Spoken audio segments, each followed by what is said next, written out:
தமிழ் சினிமாவை சீண்டிய வாட்டாள் நாகராஜ், வாயடைத்து போன சமூக போராளிகள் கூட்டம். தமிழகத்திற்கும் கர்நாடக மாநிலத்திற்கும் இடையே காவிரி நீர் பிரச்சினை தீராமல் இருந்து வருகிறது. இந்நிலையில் மேகதாது அணை கட்டுவதற்கு தமிழக அரசு ஒப்புதல் தரமாட்டோம் என கூறி வரும் நிலையில் தமிழ் சினிமாவுக்கு கன்னட அமைப்பில் இருந்து எச்சரிக்கை வந்துள்ளது. கர்நாடக சட்டசபையில் நேற்று பட்ஜெட் தாக்கல் செய்யப்பட்டது. அதில் காவிரி ஆற்றின் குறுக்கே மேகதாது அணை கட்டுவதற்கான ஆயத்த பணிகள் அனைத்தும் நிறைவடைந்து விட்டதாகவும், மத்திய அரசின் அனுமதி கிடைத்தவுடன் மேகதாது அணை கட்டி முடிக்கப்படும் என்று கர்நாடக முதல்வர் சித்தராமையா தெரிவித்திருந்தார். மேகதாது அணை கட்டுவதற்கு கர்நாடக அரசு தீவிரமாக முயன்று வருவது தெரிகிறது.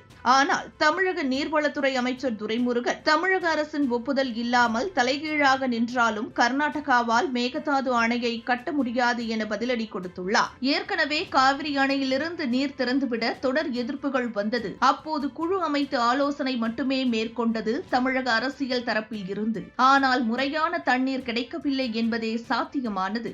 மேகதாது அணை திட்டத்தை கைவிடுவதாக கர்நாடக அரசு அறிவிக்கும் வரை அம்மாநில அரசுடன் எந்தவிதமான உறவையும் ஒத்துழைப்பையும் தமிழக அரசு வைத்துக் கொள்ளக்கூடாது என அரசியல் கட்சியை சார்ந்தவர்கள் கூறி வருகின்றனர். ஆனால் சினிமா துறையில் இருக்கும் நட்சத்திரங்கள் எல்லாம் வாயை மூடி மௌனமாக இருக்கின்றனர். தமிழகத்தில் ஆட்சி மாற்றத்திற்கு ஏற்றாற்போல் மாறி மாறி கருத்துக்களை தெரிவிப்பதை சினிமா துறையை சார்ந்தவர்கள் நிலைப்பாட்டில் இருக்கையில், கர்நாடக தமிழகம் இடையே காவிரி பிரச்சனை என்று வந்தாலே சமூக போராளிகள் ஓடி ஒளிந்து கொள்வதை வழக்கமாக வைத்துள்ளனர். இந்நிலையில் மேகதாது அணையை கட்ட வலியுறுத்தி தமிழக கர்நாடக எல்லையான அத்திப்பள்ளியில் கன்னட அமைப்பினர் போராட்டம் நடத்தினர். அப்போது வாட்டாள் நாகராஜ் கூறுகையில், மேகதாது அணை கட்ட தமிழக அரசு ஒரு மாதத்திற்குள் அனுமதிக்கவில்லை என்றால் தமிழ் படங்கள் ஓடாது. காவிரி நீர் வீணாக கடலில் கலப்பதை தடுக்கவே மேகதாது அணை கட்டுகிறோம் என நாகராஜ் தெரிவித்திருந்தார்.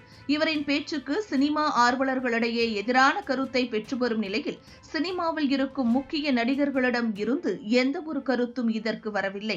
கர்நாடகாவில் இருக்கும் பிரகாஷ்ராஜ் தமிழ் அரசியல் களத்தில் நடக்கும் அரசியலை மையப்படுத்தி தாக்கி பேசுவதை தொடர்ச்சியாக ஈடுபட்டாலும் தமிழ் சினிமாவில் முக்கிய நடிகராக இருக்கிறார். ஆனால் இந்த விவகாரத்தில் எந்த பக்கமும் கருத்தை தெரிவிக்காமல் வேடிக்கை பார்த்து வருவதாகவும், தங்களது படம் ஓட வேண்டும் என்றால் கர்நாடகாவுக்கு சென்று கன்னட மொழியில் பேசியும் கண்ணீர் விட்டும் வரும் இவர்கள் இந்த மாதிரியான எச்சரிக்கை பேச்சுக்கு ஏன் பதில் கொடுக்காமல் இருக்கின்றனர் என நெட்டிசன்கள் கேள்வி எழுப்பியுள்ளனர்.